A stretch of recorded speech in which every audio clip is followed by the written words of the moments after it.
Okay, good day guys, no? Meron nga tayong service dito guys na Samsung automatic washing machine. So ito yung mga old model ng Samsung guys, no? So ang problema nito guys, ayaw mag-drain, no?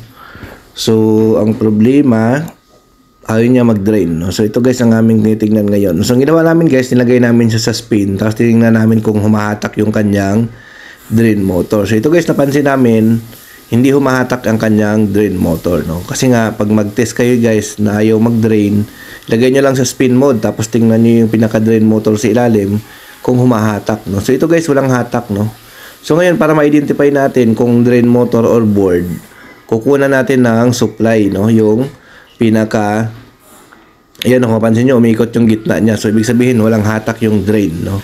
So para ma-identify natin kung drain motor ba or board ang sira, ilagay natin siya, kukunin natin yung socket dito sa ilalim, no? Lagyan natin ng tester.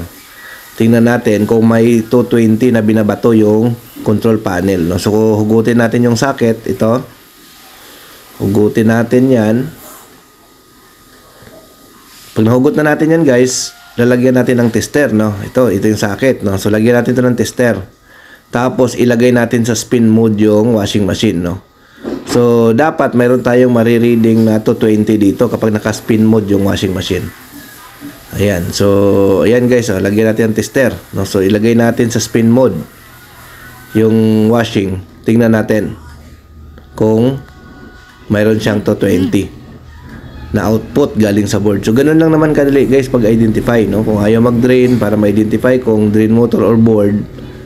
Ayan. So, mayroon siyang 130 volts na reading. So, ibig sabihin guys, confirm natin na drain motor yung sira, no? So, ito yung drain motor niya guys, palitan namin.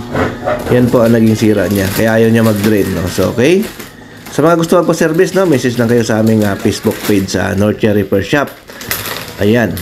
So, ayan guys, no? Testing na po natin siya. Working na siya, no? So, drain motor ang naging problema niya. Sira, no? So, yan. Okay. Thank you. Bye-bye.